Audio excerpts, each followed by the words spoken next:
پیارے دوستو السلام علیکم ورحمۃ اللہ وبرکاتہ۔ ہم آپ کے سامنے ایک بار پھر قاری حنیف صاحب کا بہت پیارا اور بہت زبردست بیان لے کے آئے ہیں۔ آج کا عنوان ہے پیارے نبی اور ایک بوڑھی ماں کا زبردست واقعہ۔ اس پر بیان فرما رہے ہیں خوبصورت انداز میں قاری حنیف ملتانی رحمۃ اللہ علیہ، اللہ حضرت کی مغفرت فرمائے۔ چلو لے کے چلتے ہیں آپ کو اس بیان کی طرف۔ سرکار دو عالم صلی اللہ تعالی علیہ وسلم نے پوچھا مائی کدھر کا ارادہ ہے؟ اس نے اتنی بڑی بڑی گالیاں نکالی اور کہنے لگی مکے میں جادوگر آ گیا، میرے گھر میں جادو پھیل گیا، میری نوح مسلمان ہو گئی، میرا بیٹا مسلمان ہو گیا، اس نبی کے جال میں پھنس گیا، میں تو اس کے جادو سے بچ کر اپنے ایمان کو بچانے کے لیے فلانے دیہات میں چلی ہوں۔ مدنی کریم صلی اللہ تعالی علیہ وسلم نے فرمایا مائی کمزوروں کا سامان اٹھانے کے لیے میں آیا ہوں، جس کا اس دنیا میں کوئی وارث نہیں اس کا وارث بننے کے لیے میں آیا ہوں، یہ سامان مجھے دے۔ سرکار مدینہ صلی اللہ علیہ وسلم نے اپنے سر مبارک پہ گٹھڑی اٹھا لی اور بوڑھی مائی کے پیچھے پیچھے چل دیے۔ اس نے اپنی منزل مقصود تک جہاں جانا تھا راستے میں ہزاروں لاکھوں گالیاں بکی۔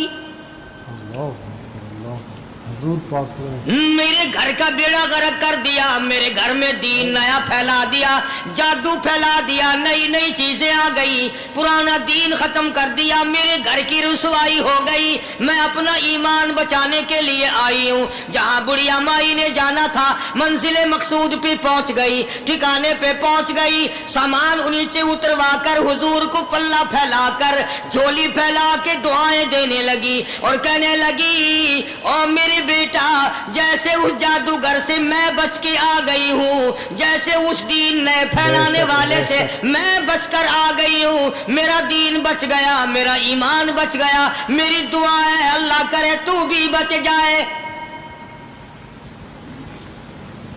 سرکار مدینہ صلی اللہ تعالی علیہ وسلم کی آنکھوں میں آنسو آ گئے، فرمایا مائی جس کو سارے راستے میں گالیاں دیتی آئی ہو، جو تیری گٹھڑی اٹھا کے سر پہ لایا ہے، جو تیری ساتھ آیا ہے، جسے جادوگر کہتی ہو، جسے گالیاں دیتی دیتی تھکتی نہیں ہو، وہی اللہ کا پاک پیغمبر محمد الرسول اللہ، میں تیرے سامنے موجود ہوں۔ میں تیرے سامنے موجود ہوں۔ اٹھ کھڑی ہوئی، حضرت کے قدموں پہ گر پڑی اور کہنے لگی اگر تو وہ نبی ہے تو میں اشہد ان لا الہ الا اللہ و اشہد ان محمد الرسول اللہ۔ کلمہ پکار اٹھی، کلمہ پکار اٹھی، بڑھیا اسلام۔ بے شک بے شک۔ آج کہاں یہ چیزیں ملیں گی؟ اور اگر آپ لوگ تلاش بھی کرتے ہیں تو صرف مولویوں کے لیے، جی اخلاق مولویوں کے اندر ہونا چاہیے، کردار مولویوں کے اندر ہونا چاہیے، پاک دامنی مولویوں کے اندر ہونی چاہیے، سچائی اور سچ بولنا صرف مولویوں کے لیے ہونا چاہیے، باقی لوگ سارے ہی لانتی ہو کے مرنے چاہیے جھوٹ بول بول کے۔ مولویوں کے لیے اور خدا کا دروازہ تو سب کے لیے برابر ہے۔ یہ تمہیں کس نے تعلیم دی کہ سچ بولے تو مولوی، اور حلال کھائے تو مولوی، اور پاک دامن رہے تو مولوی، زنا سے بچے تو مولوی، قتل سے بچے، تمہارے لیے سب کچھ جائز ہے۔ یہ ایک ذہن ہے پوری دنیا کے مسلمانوں کا کہ جی ہم تو عوام ہیں، ہمارا کیا ہے۔ مدنی کریم صلی اللہ علیہ وسلم کا دین بادشاہ کے لیے، وزیر کے لیے، پیر اور فقیر کے لیے، ایک مزدور اور ایک عام آدمی کے لیے، سب کے لیے اللہ کا دین برابر ہے۔ اس میں کسی کی لحاظ نہیں کہ بھئی اس کا تو یوں کر دیا جائے چلو کوئی بات نہیں، وہاں کوئی بات نہیں تو مسئلہ ہی نہیں۔ جتنے سانس لے رہے ہو، جتنے بھی سانس آ جا رہے ہیں، تمام ایک ایک سانس کا حساب و کتاب ہوگا۔ اسی لیے تو بزرگ فرماتے ہیں کہ ہر وقت اور ہر لمحہ موت کو اپنے سامنے رکھو، تیاری رکھو ہر وقت، جب بلاوا آئے کہ میں جی تیار۔ اللہ والوں نے یہی تو تربیت کی۔ تم اللہ والوں کے قریب نہیں جاتے، فنکاروں اور ٹھگوں کے قریب جاتے ہو، نیک بندوں کے قریب بیٹھنا پسند نہیں کرتے۔ کیوں؟ اس لیے کہ نہ وہ تمہاری خوشامد کرے گا، نہ تمہارا وہاں جی لگے گا۔